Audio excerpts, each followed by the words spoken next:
Going now, and just to let you know, the event is going to be recorded, so we'll send around a link in about a week's time for you to watch back the event and revisit any of the discussion. So yeah, thank you all for joining us on this really hot day here in the UK. I hope you're all keeping cool.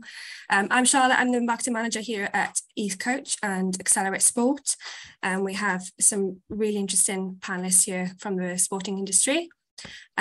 Please feel free to pop your questions into the chat, and at the end of the event we'll have a Q&A, and we'll try and get as many questions answered as we can. And yeah, so first of all, I'd like to introduce some of the panelists. So we have Llaura Mcallister. Llaura is a former Wales international footballer who's won 24 caps for her country. She's now Professor of Public Policy and the Governance of Wales at the Wales Governance Centre in the School of Law and Politics in Cardiff. She holds several senior governance roles within sport, and she's also a media commentator. We have 𝗟𝘂𝗿𝗄𝐿, who's head of Women and Girls Football at Football Association of Wales. She has 15 years experience within the sporting industry and is passionate about changing perceptions and driving awareness in women's sport through creative, engaging activations and campaigns. We have Kate Nicholson. So Kate is head of Insight and Innovation at Women in Sport. She joined the charity in 2017, bringing over 25 years of experience in research, behaviour change and strategy development. Kate is sitting in for Tanya Martin today, who sadly couldn't attend. We have Daniel Tanhai, who's Canton Liberal FC first team manager and coach for the under 9s and 10s junior girls team based in Cardiff. He began coaching Swansea City Centre of Excellence before moving through all levels of the women's game in England. We have Amy Clement, who's the co-founder of 𝗍𝐿𝐴, a voluntary organisation founded in 2021, run by female football fans who aim to raise awareness, educate, and create a safer environment for women and girls sharing their opinion about football, both online and in real life, without fear of sexist abuse. And presenting today, we have Micah Moore. Micah is an Olympic bobsleigh and sprint athlete and brand ambassador for accelerate.sport. She competed for Wales in 4x 100-metre relay in the 2014 Commonwealth Games in Scotland. She also competed in the 2 women bobsleigh event at the 2018 Winter Olympics in South Korea. So thanks everyone for joining us today. I'm going to hand you over to Micah now. Brilliant. Thank you, Charlotte. And to echo what Charlotte said there, good afternoon, everyone. I hope you're not too warm wherever you are sat in your house. And welcome to the Engaging Girls in Sport Roundtable discussion. We are very lucky to be joined by our 5 guests, and we will hear from them very shortly. But welcome and thank you for being here today. And let's delve straight into it and talk about some statistics on what is stopping girls taking part in sport. So as you can see, we've got the slide up now, hopefully that you can all see this. I won't read out all the statistics, there's a lot on there, but I think it's really important to pick out a few of them, and they really spark the brain and get you thinking. As you can see on the left-hand side of the screen, 60% of girls dislike or hate PE at school. So this is a really high number. And what are we going to do, and how are we going to start combating that? As you can see, a high lack of confidence, 78% of girls don't feel confident. There's also the feeling of self-consciousness. So 54% don't feel that they have the right body shape. And often there's feelings of feeling limited or uninspired. And 43% of girls felt there was nothing that they wanted to do in sport, which for me as a woman in sport, makes me feel really sad that there are girls out there feeling like this. But it isn't all bad. We've started off with a little bit of doom and gloom, but let's look at the positives that there are out there as well. And let's talk about the Women's Euros that are underway. The Women's Euros 2022 promises to be the largest female event that Europe has ever seen, with ticket sales for the tournament already breaking records. 500,000 opportunities for women and girls to participate and engage with football through legacy groups in host cities, and an expected international broadcast audience of over 250 million, which is more than across more than 195 territories, which these are the positives coming out of sport at the moment. And, you know, also not just football, but there's the World Athletics Championships on at the moment as well. Over 900 females are competing in that championships. So that is, for younger girls, inspiring the next generation, showing that there are different sports, different events, and different body types out there that you can be and take part in sport. So it is great to see some positive statistics coming from all sports, women's football, women's athletics. But let's talk about the benefits of engaging women and girls in sports. And I'm going to launch a poll for you here. I'm hoping that my helpful assistant Rhys is going to launch it for me. So you can see on your screens, I'd like you to select the answer that you feel is correct. What percentage of girls don't feel like they belong in sport or exercise?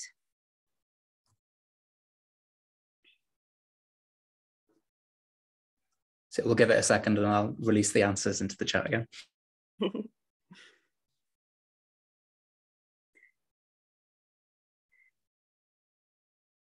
Hopefully you've all popped an answer in. Yeah, I don't know if you can see that, but the results of the poll, the two most popular ones was 61% and 42% were the two most popular answers. Thanks, Rhys. I couldn't see that, but thank you very much. No worries.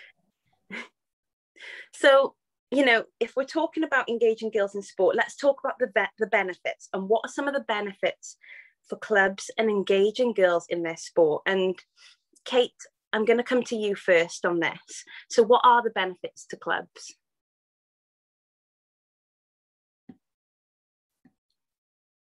I will unmute myself first. So hello, thanks for inviting me along. Yeah, I mean, I think for clubs, there's huge benefit. We know that teenage girls, this is a really tricky time when girls are going through puberty and growing up. And actually that is a really important time to inspire them and create a real love of sport and activity for life. So we know if we get it right at that early stage, it can be incredibly powerful throughout their lives, builds friendships, builds fitness, allows them to feel empowered. So we know that getting it right is important. And I think for clubs, they have such an important role to play because actually, you know, almost 4 out of 10 girls only do sport within schools. And we know that girls sometimes don't engage with sport in the same way in schools as they would do in a more free environment. So I think that's something that is a really important role for clubs to play, because actually if you can get girls into those clubs, first and foremost, those girls get a great benefit from that club, but also other girls see them taking part in sport and activity on the fields, on the courts, wherever that sport's taking place. So again, you start to create this really positive momentum. And we talked about girls not feeling they belong.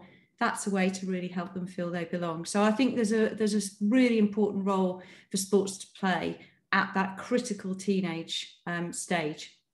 Yeah, and I completely agree with you there, but what you said around if they see their friends taking part, it's that group mentality as well, isn't it? And providing a safe, fun environment for them to take part in sport. And 𝗟𝑠, I'd love for you to come to you for this question as well. With your involvement with the FAW, what are the benefits for clubs? I think that sport plays such a big role in society, right? And it's where kind of gender norms are kind of played out. And what we see as the FAW, you know, we're trying to project a modern Wales to, you know, especially maximising the awareness around our women's national team at the minute and the men's team qualifying for the World Cup. And for us, a modern Wales is a diverse and inclusive one where, you know, female voices and opinions and accessibility are just as important and just as valued as men's. And I think we're, you know, we're in a bit of a, I look at the female game in Wales here, and we're at a bit of a crisis point, right? So we've got a fantastic national team that are developing, a kind of like getting better game by game. And then at the bottom end, we've got, you know, thousands and thousands of young girls starting football, you know, whether that's at one of our huddle centres, you know, that Canton Libs are obviously running one of our very successful huddle centres. Lots of girls start in the game, but then when they get into that teenage years, because of whether it's fear of judgment or whether it is not the right opportunities or not the right environment for them, girls are dropping out in huge numbers. This isn't a secret. We've known this for such a long time now. But whereas clubs and how they create an inclusive and supportive environment for those young girls, so when they are kind of growing up and hitting their teenage years, those clubs play such a huge role in developing either our future workforce in the game or our future players. You know, you only have to look at kind of rural areas like mid Wales, where you look at someone like Carrie Jones. There was no girls teams for her at kind of under 12s, under 14s.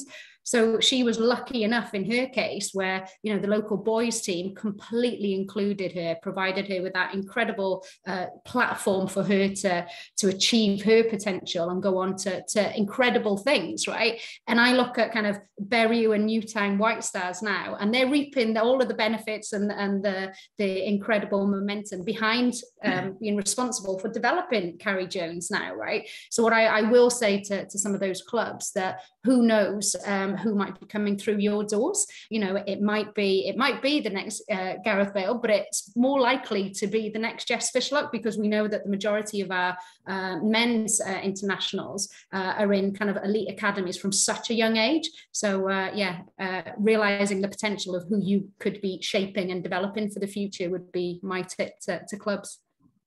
Yeah, and that's exactly that, isn't it? And it's important that we talk about the barriers. You know, we're talking about the benefits for clubs there, but it's important that we talk about the barriers and work out what we can do to combat that dropout rate for those girls that are at that age when playing sport. So for example, you know, we're talking about the low body esteem, periods and puberty, and making conversations around periods and puberty, something that is so easy to talk about. Puma have got a fantastic campaign at the moment that they've launched, just making girls comfortable when they are on their period with the right clothing, girls thinking that they're not good enough or in adequate facilities, and the lack of positive role models is something that's been spoken about for years, but I think that that's something that is now on the up. So Laura, I'd love to hear your experiences and your thoughts on any barriers that you experienced in your career. Yeah, diolch yn fawr iawn, Mica, and lovely to be with you.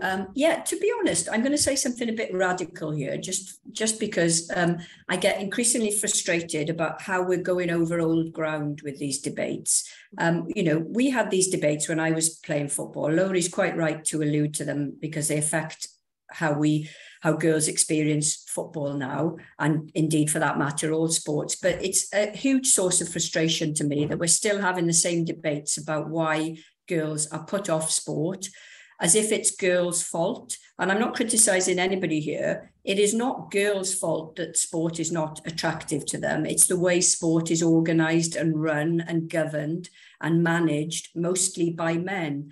And we need to sort of throw a few hard truths out there, really. The governance of sport is still in the dark ages. Whether you take club structures or whether you take area associations, whether you take leagues, whether you take national associations like the FAW, the �WRU, Welsh cricket, and so on. Even though some progress has been made, the governance of sport is still in the dark ages.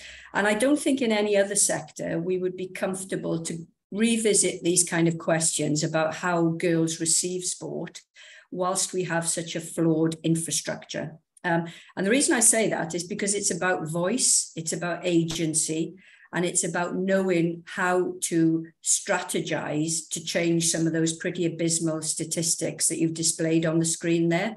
And I think so much good is happening in sport now. I mean, it doesn't surprise me one bit that we've got massive investment in the Women's Champions League and in the Women's Euro in England, and we've got fabulous ticket sales and great corporate interest.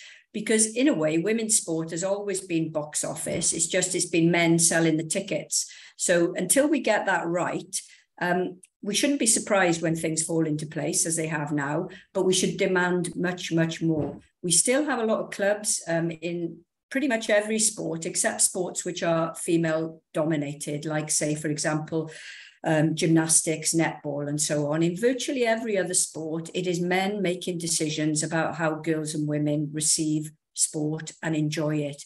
Therefore, it shouldn't surprise us at all that there are still some really important structural boundaries. The other point I would make at the moment, and I'll shut up then, but it's a constant source of frustration for me, is that we're going over old ground, aren't we here? I remember the first school sports survey when I was still chair of Sport Wales, and bear in mind that's probably the biggest sports survey comprehensive sports survey anywhere in Europe in terms of the number of young people it hits.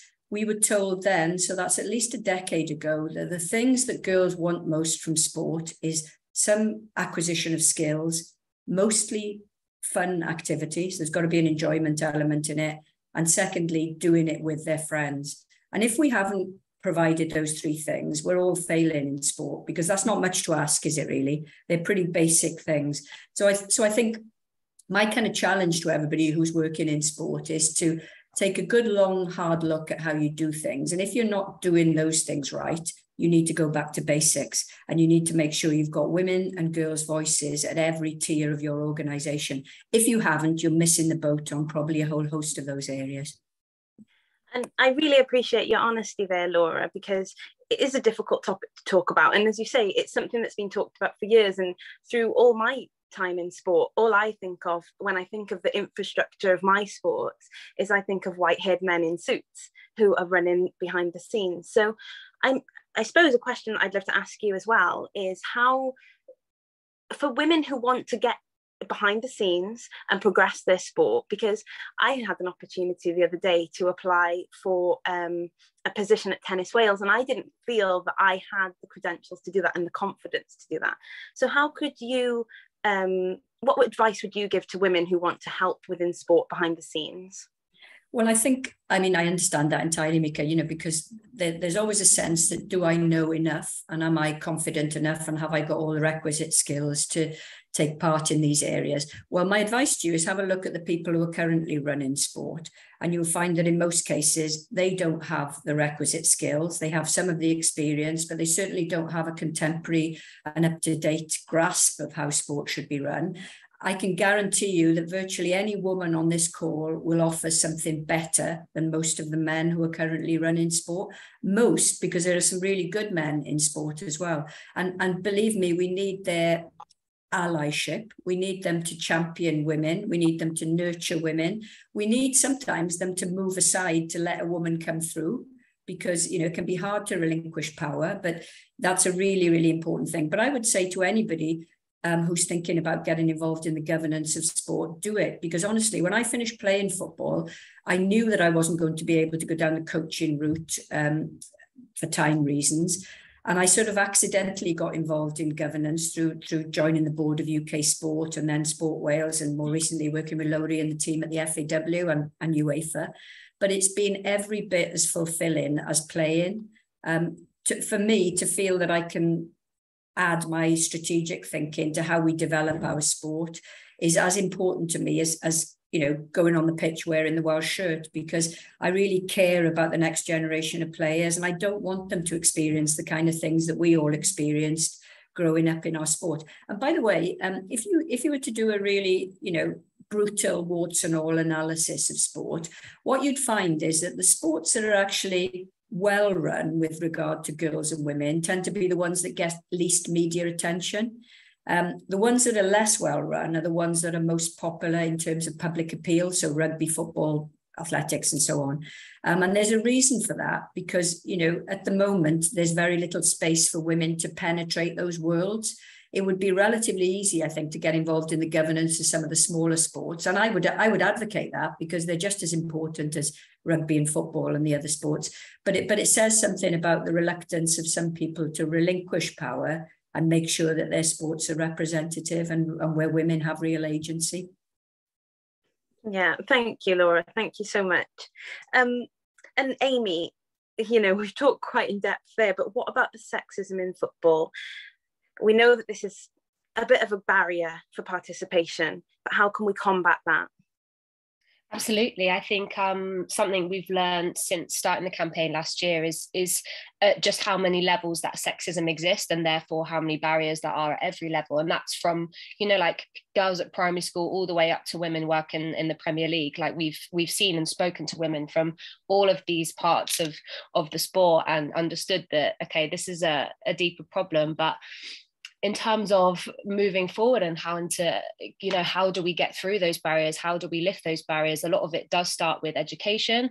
A lot of it starts with visibility. Like we've mentioned the Euros already. I think with that visibility comes participation, because then there's role models that young girls can look up to. And if there's more participation, there's more funding, there's more chances to open up all girl sessions, and we've just seen how one of the barriers is that, judging from other people, particularly boys, things like that, all of that kind of trickles down from the top. And I think that the education of also in terms of what women do experience at this level, that's why I started kind of as part of the campaign, because I started to share my experiences of what messages I was receiving, what comments I was receiving just from doing, social media bits online about football and the football team that I follow. And from that came a kind of connection with other girls who were going through the same. From that, we've developed the campaign, and we've kind of opened up a lot of people's eyes into what women across the sport kind of go through on a day-to-day basis. So I think a lot of it's just about opening people's eyes and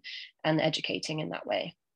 Yeah, and I think you touched on it there. Social media has often had a bad reputation, but I think at the moment it's got we could utilize it as a fantastic tool to progress in sport for women as well. And Loury, with all that's been said so far, how important is a safe space and initiatives like Environments for Her in women's sport? Yeah, absolutely. It's been such an interesting project that we've kind of undertaken over the last 6 months. And it kind of just started from this idea of, understanding some of the barriers and the challenges that girls are facing. But then when we started really kind of active listening to women and girls from across Wales, some of the tiny changes that people can make, and it goes back to Laura's points, right? Because facilities, for example, because facility development has always been managed and developed, and these buildings and 3G pitches have been built by men, there are some things that just aren't in their lens, right? So, for example, one of the biggest areas that girls were telling us that they're having challenges with is their practical needs aren't being met by the facilities that they're provided with. So the story goes, girls are walking into a changing room on a Saturday or a Sunday to play their matches, and there is one seated toilet, and the toilet seat is broken, the lock doesn't work, and there's no sanitary bins, and then there's 5 stinking urinals. There's nothing that tells a young girl that she doesn't belong than walking into that environment. But that's such an easy fix, right? Because now with all of the facility investment that we're with the grants in the FAW, it's making sure that anybody applying for these facility grants, they must absolutely ensure that their facilities are female friendly, right? And or are accessible. So it's not just seeing things through a male lens. And the other thing, absolutely, we touched on it before around the fear of judgment. Young girls are telling us that they fear going to a 3G pitch where the boys team are coming on straight after them because they're encroaching onto their space before the girls session is finished, and they might be, making the odd comment. It's just some of the words, the language that they're using around the kind of young girls that's having an impact on them. So how do we just shift the narrative with that? And when at the start of the season, when you're looking at coordinating all of the different usage time, why don't we just have female only nights, 1 night a week? It doesn't have to just be exclusively football. It could be football, rugby, whatever sports that could take place on that 3G. But the importance of prioritizing female use is so important to us. And look, we wax lyrical, don't we, about kind of awareness and access to visible female role models. And when we talk about visible female role models, we're not just talking about your national team players. You're talking about the female coaches, that are just starting out on their leaders, on their leaders awards and things like that. So no, the Environments for Her piece, and maybe I'll drop it in the chat for people to check it out and have a little look through it. It's been so insightful because the majority of things that young women are telling us are such easy fixes. They really are. No, and what you've said there, having women only nights to provide a safe space, or like you said about having coaches that are females, I'm very lucky from a sport like athletics where there are a lot of female coaches, and there are a lot of successful female coaches as well to look up to. But possibly in other sports, it's an area for an improvement, and to show that people can fill in that role as well, and to have the confidence to go forward for those roles. Yeah, absolutely. Oh, sorry, Laurie, go on, you go ahead. No, I was just going to say that in terms of you're saying about, female coaches, etc., and female in decision-making positions, what we also need to be careful of is when you have one female around that table, people assume that whatever that one female says is the gospel for it's how all women and girls feel, right? Whereas mine and Laura's opinions might be completely different. So if I'm around the table and I'm making decisions around, engaging young girls in football, Laura might have completely different views. But no, everybody just thinks that whatever Laurie says, she's the token woman around the table, it must be gospel. So just having that one isn't enough. It's getting to that kind of tipping point where you're at 30%, 40%. So there is that kind of cognitive diversity as well around the table. Can I jump in, Mika, just to say two things? One, to bounce off Laurie's last point, which I think is a really good one. There's a hell of a lot of tokenism in sports governance at the moment, where people feel that they've made tremendous strides, where they get maybe 20% of their board female, or even 20% of their board from a Black and minority ethnic background, and they think they've done it, and you can't do it on that basis. You've got to change culture, and change thinking, and furthermore, you need to have women involved in boards who are critical thinkers. If you're just going to bring on women who are there because they're women, and this isn't being insulting to anybody, by the way, but I know some men in sports governance who are quite happy with just recruiting anybody who can tick a box for them, rather than somebody who's going to come with knowledge and experience and attitude. We need attitude, honestly. We need determination and confidence to speak out. So I think we've got to be very mindful of that at the moment, because I think we're at a tipping point. As governing bodies think they cracked this, they probably haven't. And, I sat on the board of UK Sport for 2.5 terms, and I know that some of the problems that UK Sport governing bodies are facing now is because the board of UK Sport was insufficiently diverse, and not diverse representationally, but had too many people from Olympic and Paralympic sports governing. So they missed things in their wing mirrors. But the reason I was going to jump in, Mika, and I won't dominate the conversation then, was just to say the role models that I think we need are actually even closer to home. Their mums, their grands, their aunties, their sisters. Because I've got 2 daughters, and I watch how other mums behave with their daughters and talk to them about sport. And believe me, it's with the best intentions, I'm sure, but it's not conducive to giving them a belief that sport is really something that can give them great friendship and fun through their lives. Whereas, if you've played sport yourself, you all know this on the call, that some of your best friendships, even when you get older, are with the people you played sport with. Laurie and me still kick a ball around in our vets football team every Thursday. And it's very competitive, as Laurie will know, because we're all competitive sports people. But mostly it's about friendship. We'll go for a beer and we'll enjoy the crack and talking about sport again. And that's what I've tried to instill in my girls, is that, it doesn't matter whether you're good at sport, it's whether you're having fun and whether you're really enjoying it. And that will come from family and from teachers ahead of anybody who's playing competitive sport in reality. Because to really relate to elite athletes, you've got to feel you're close to being an elite athlete yourself. If you're not, then just 𝗍𝗏𝗏 telling you something won't mean anything really. It will be your sister or your friend or your teacher or your mum, basically. And we need to really encourage that kind of mentorship. And I completely agree. I think you apologised for talking there, and you speak so much good truth, because it is what it's about, isn't it? Like, being in sport now for over 15 years, and sadly this year is the first year I realised it's all about having fun and enjoying it, because they're the memories that you'll remember as you get older. And the youngsters that I talk to coming through, that's what I try and say to them. It's just about having fun. You won't always be performing at your highest level, or you won't always be off to an Olympic Games, or it's about making good memories. So I think we already touched on it there, that clubs need to understand what matters in girls' lives and what's important to them. And I think we'll really delve into this now, because as girls' interests and levels of maturity change and differ between 11 to 16 years, clubs need to adapt and understand their needs as well. So the 5 anchors that you can see on your screen now, they cover these things. The support network. I'm a very lucky athlete. I have a great support network and system, and I did through this age group as well. My dad is my coach. So a lot of people might think, oh God, that sounds terrible. But for me, that was a really nice support network and allowed me to feel comfortable through those years of sort of my teenage years. For girls staying socially connected, independence, and providing new experiences, having moments of pride that sort of fuel self-worth, and keeping on top of it all. So these are all the 5 anchors that have been created. Now, Dan, maybe you could talk us through what Canton Liberal FC are doing to engage girls and how you continue the success that you've had over the years as well. Well, thanks for asking, and thanks for having me. I'm really chuffed to be here. Loving the input that we've had so far today. You talked about a daddy-daughter relationship just a moment ago, Mika, and I'm fully aware of that, and we have a number of examples of that in how our girls program started. It was dads bringing their girls along to football, and it's really flourished from there. Those networks that you talk about as well.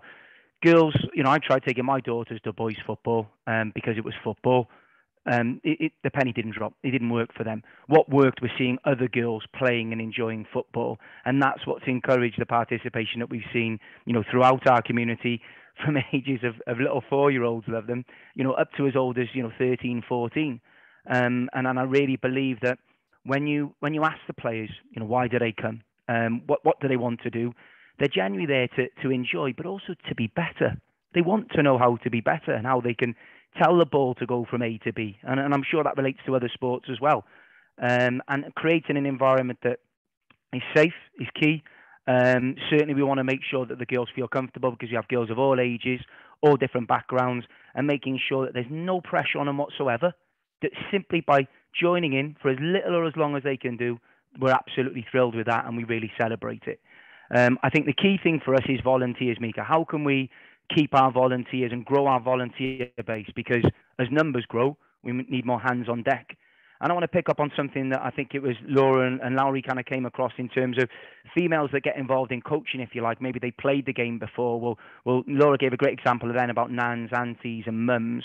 How can we get maybe those people involved that maybe haven't experienced football before, but want to participate, want to contribute, but aren't intimidated, if you like, by it's football? Don't worry about your previous knowledge, your previous experience. If you're prepared to encourage, facilitate, organise, put yourself out there, like we're asking the players to do, then I think they've got a great chance at doing well for these girls and making them feel even more comfortable. So we're certainly trying our best, Mika, and we'll continue to do that. Yeah, and I think that's a fantastic approach as well, Dan, just taking the sort of worry of knowledge out of it, but just having that enthusiasm for fun and learning and sport and keeping everybody engaged. Amy, I'll come to you as well. Have you got anything to sort of touch upon there in terms of engagement with girls in sport? Absolutely. So it's one thing we talk about when we partner with a football club. It's like, how can we engage like the local community? Like what can we do to kind of get young girls in? And with some clubs, we've been lucky enough that they've offered, so Bristol City, for example, we did a double header weekend. So we had the men's team play on the Saturday and the female team play on the Sunday. And across the whole weekend, they gave out up to, I think it was like 850 free tickets to kind of like local girls' schools, girls' sports clubs, things like that. And it's so small, but it allowed like some girls who may not be able to afford to go, maybe they don't have family who like to go to the football. It allowed them to go and see men and women play football over the weekend with their friends, and something they enjoyed. We had amazing feedback back from that. And, for a club like Bristol City, it wasn't too much of a problem for them to do, but we've heard some great things back from like the local grassroots teams that went and things like that the girls were really inspired and they wanted to go back. And it's something just as small as that, just opening the eyes to what that can offer you, and feeling kind of engaged in the sport then. Yeah, brilliant. Thank you very much. Now, we know some of the reasons why girls may reduce their engagement in sport.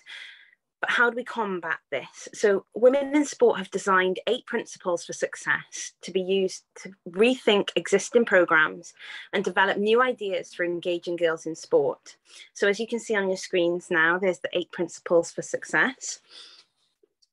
And these principles can be used to rethink existing offers and programmes and develop new ideas and initiatives to better engage teenage girls.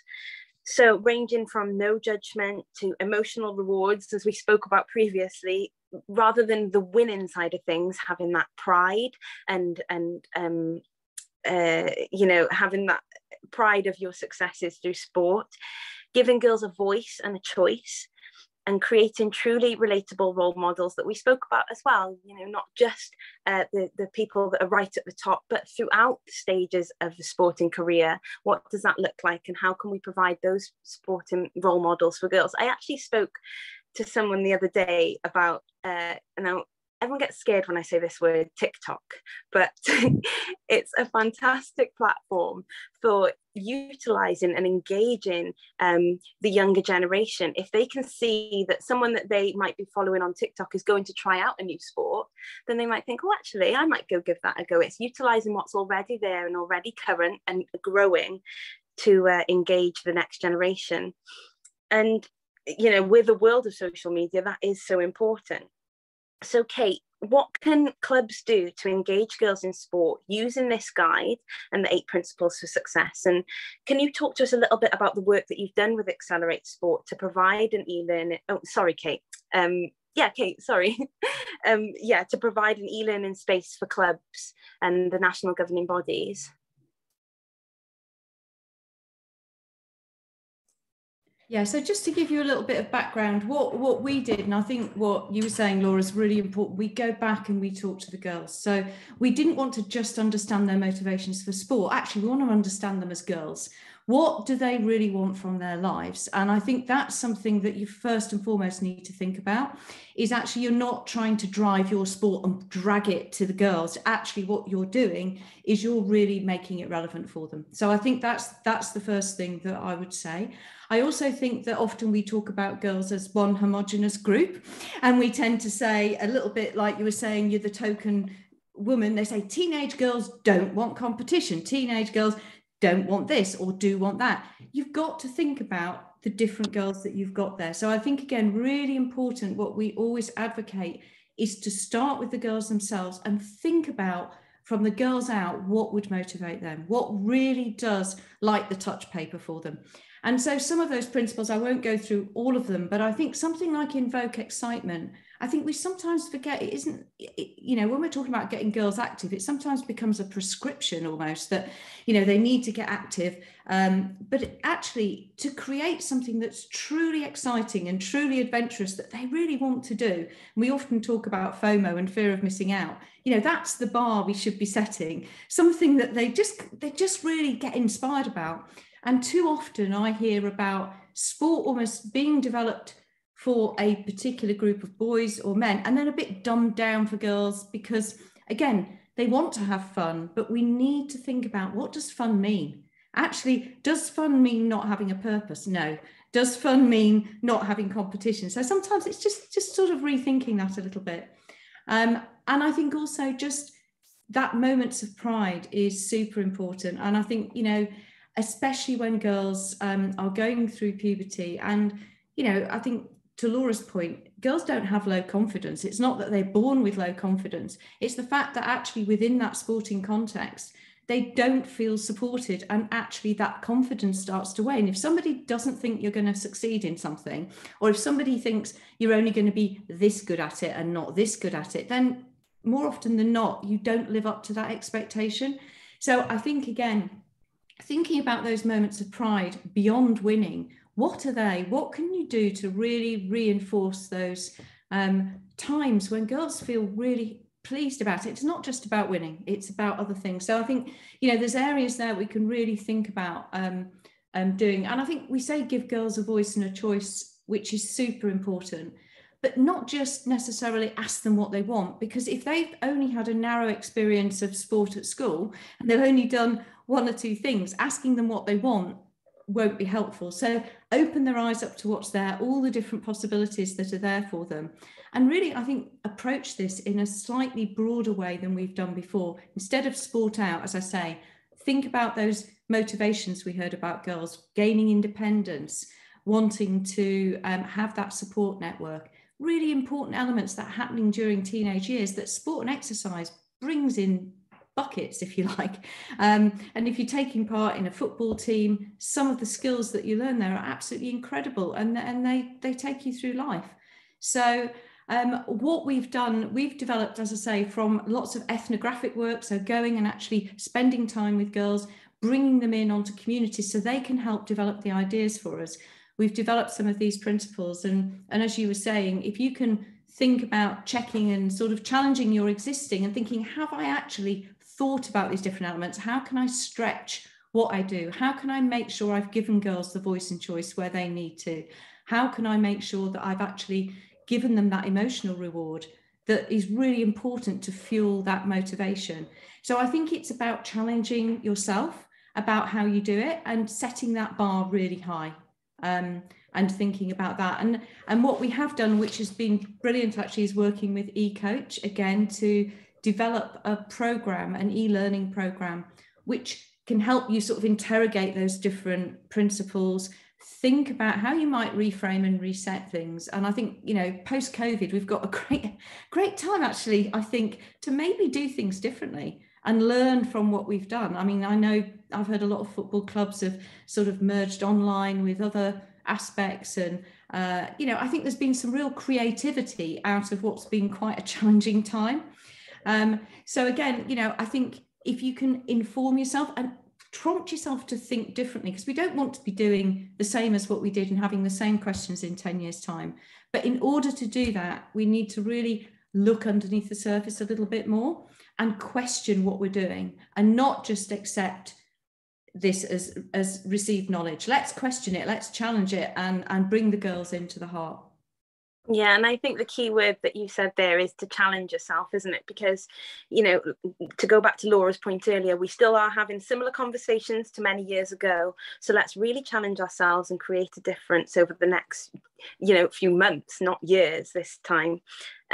Now, you touched there about Accelerate Sport, and Accelerate Sport have a special limited offer discount for the Engaging Girls in Sport course for all you guests here today, so saving 30% on the course at just a price of £14 per license. So the discount code will be emailed to you all after the event, and it will also be in the chat box, which I can see that ศ์has already done for me. Thank you very much.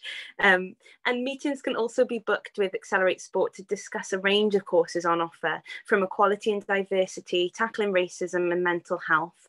And you can visit the accelerate.sport website, or the link is in the chat for you there. Now, that does bring our roundtable discussion to an end, but don't worry, fear not, it's not the end of the chat completely. We've left a little bit of time for some questions, Q&A part of the discussion. So I've very kindly been posted some questions in the chat, so we'll start with this first one, and I'll open it up to all the guest speakers, whoever would like to answer this question. But how can sport and physical activity be used more effectively to support girls or young women experiencing a mental health problem? If you'd like to answer the question, just maybe pop your hand up if I can see you, or unmute yourself. And can I jump in there, Mika? I agree with everything that's been said around teenage girls and the challenge around teenage girls, but for me, that's far too late to really instigate any change. I think habits around physical activity and sport and PE are really instilled in girls by the time they start reception class. And I'm speaking from experience there with my girls. You can see even in Meithrin, or nursery as we got in Wales, that they can either be exposed to a positive experience of getting used to their bodies in a school environment and basic physical literacy skills and basic core skills, really, like catching a ball, throwing a ball, hopping, jumping, turning, running, whatever. And that happens right at the age of 3 and 4, I think. And it's kind of not sport's problem, but it is. It's education's problem more than sport, by the way. But one of the exciting things that has been happening in Wales, and I'm sure this is going to get more currency with the appointment of Dame Tanya Gray-Thompson as chair of Sport Wales, taking office now as we speak, is that we connect physical literacy with all of the other skills, numeracy, linguistic skills and so on in the school curriculum. I think that's so fundamental, really, that we don't put PE over there, you know, separate to everything else, because that only benefits boys, and it doesn't benefit boys much, to be honest, but it certainly doesn't benefit girls. So for me, and this applies to mental health as well and well-being, you know, if we can get every child in Wales to be physically competent by the time they go into the first year of school, you call it different things in every place, I know,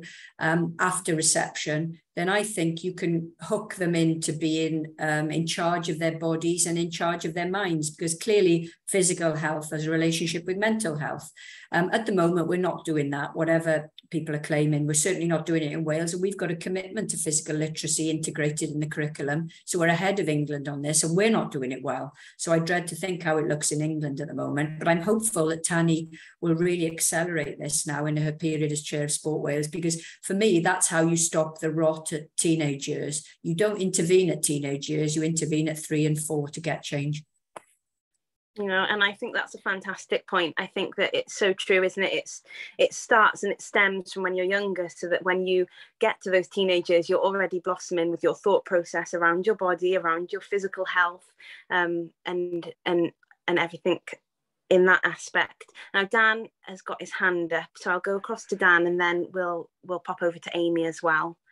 Yeah, thanks, Mickey. To come back to the question that was asked, to give an example, because certainly whether you're trying to support players, boys or girls, with any sort of mental health requirements, mental impairment, any sort of physical requirements at all, it requires coaches and the club itself to come out of its comfort zone to be prepared to give an opportunity. And we had an example I'll tell you about quickly. One of our under-8s girls has a brother who has a level of autism who would aim to participate in the sessions, and we said, listen, please bring him along to the boys session of his age group, because he's of an older age. I think he's under 11s, and we just found a way to facilitate and incorporate that child into the sessions. We had an extra coach come along to simply be an extra set of hands. They weren't qualified in any extra way, but as a club we were prepared to do that. Now, unfortunately, we couldn't retain the participation as long as we'd like, but at the very least we tried. And what we did was open the door to the rest of our participants to see that's what it is to be inclusive, to give everybody an opportunity to come out of our comfort zone and support where we can. And whether we did well or not, at least we tried. We sought advice where we could. So anybody that's interested in discussing what that was like, I'd be open to it. But also anyone that can help me to build on that, I'd certainly be open to that as well, please. Yeah, and you know, we spoke about that earlier, Dan. It's around that clubs adapting, but like you said, open to education, open to improving themselves and challenging themselves as well. And Amy, if we can come across to you.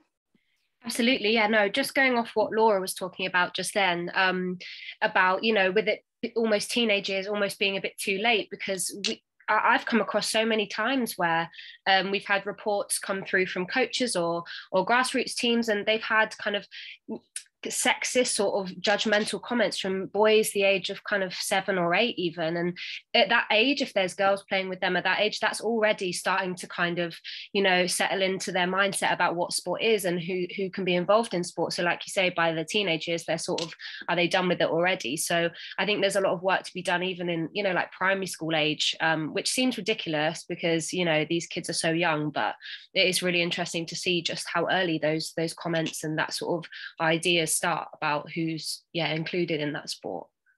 Yeah, and we've had another question come through. Loury, I'll pop this in your direction. How can we be more supportive of girls going through puberty? Yeah, first of all, it's normalizing the conversation, right? Again, it's something that we talk about in environments for her when we were speaking to young girls. And do you know what, when we first started pulling this resource pack together and I was speaking to men about this, I even found myself getting sweaty palms talking about periods and sanitary bins. What is that? It's such a British thing, isn't it? That we get all awkward talking about periods. God, even saying the word out loud then, right? We've got to normalize the conversation because, you know, starting your period as a, 12, 13, 14-year-old girl is the most awkward and difficult time in a young girl's, life. and it's such a big moment for them.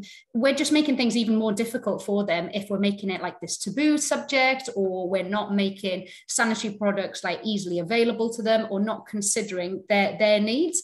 And honestly, when we spoke to our women's national team players about this topic, they were so open and honest about talking about some of their experiences as young girls. So again, another plug for Environments for Her. Go and check it out, because you know, they're really normalizing the conversation. And you know, when we have been speaking to dads and male coaches about this, they're saying things like, oh God, yeah, never even considered that. Well, no, of course you haven't, because you haven't had that lived experience, right? So what we need to be better at is creating an environment where girls are able to feedback, because often a 13-year-old girl doesn't want to go to her male coach and say, hey, can we just get a sanitary bin in the toilet? So how do we create safe spaces for them to do that? Is it via Google polls? Is it via, you know, little leadership groups? Is it via that female role model? You know, maybe it could be a female coach at the club, female secretary, chairperson, whatever it might be, but just opening up those conversations so that they feel like they can talk about it. And I'm sure Kate has got loads of insight on this area, actually, because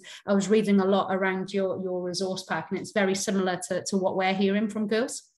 Yeah, and we'll come over to Kate now, and I've just seen a comment come into the chat, but not only dealing with periods, but finding a decent sports bra. And as a sportswoman, actually, this is something that, you know, I've had to sort of trial and error throughout the years of finding something and then sharing it with all my friends. Like, I found one, it's perfect. And you buy them in bulk then. But Kate, these are discussions that need to happen, aren't they?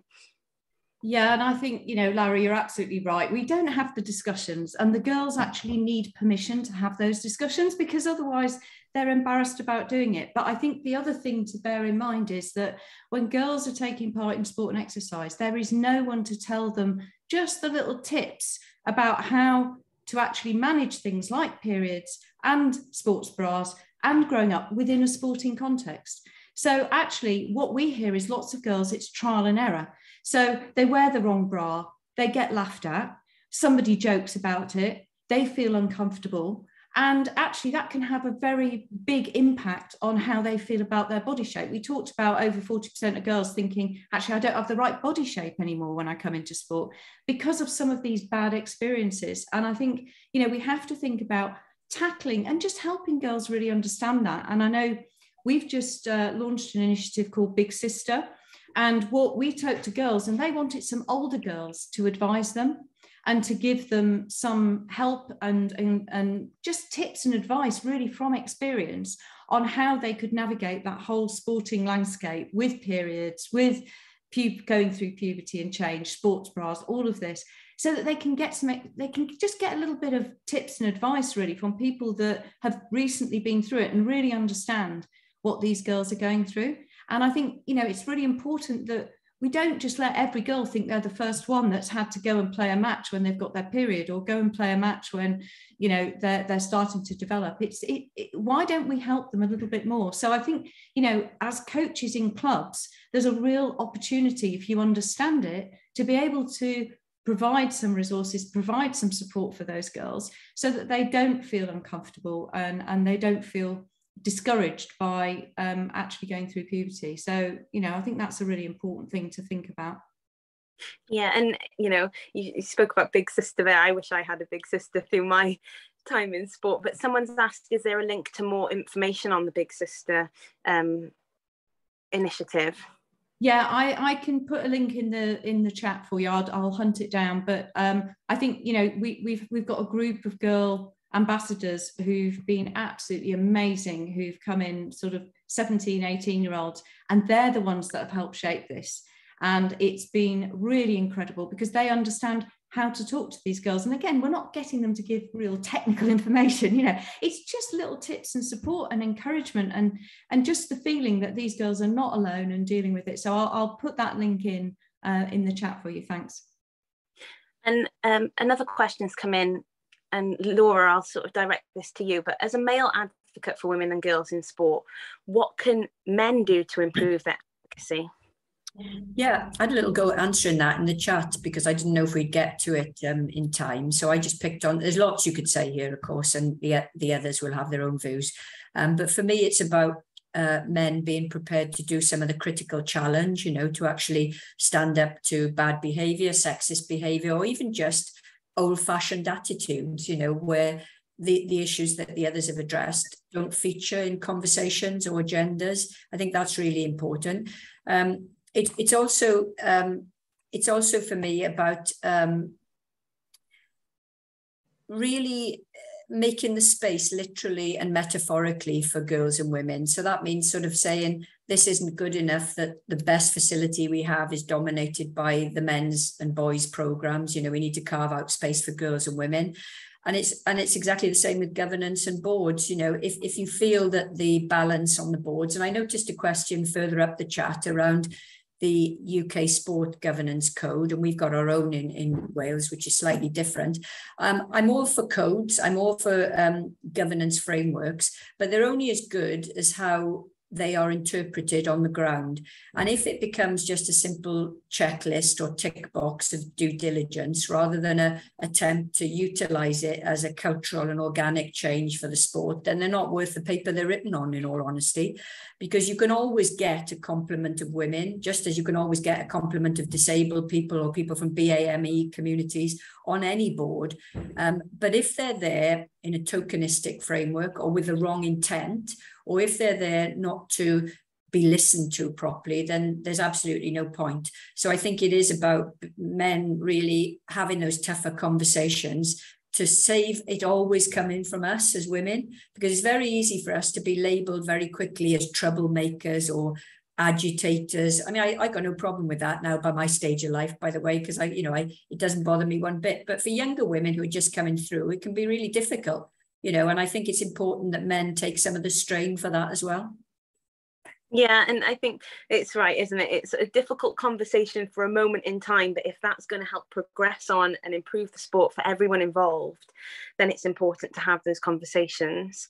Now, I'm just checking to see if there's been any more questions into the chat. I don't think there has. So that is going to bring a conclusion to the end of the discussion. I would like to thank all of our guests, and thank you for taking the time, everyone, for joining us today. Hope it's been useful for you, and that you can take some positive tips away to implement to your club. If you'd like to get in touch with Accelerate Sport, the link has been posted in the chat again with the contact information, and a recording of the event will be emailed to everyone in around a week's time. So anyone who missed it, or if you'd like to watch the chat back, then you can do.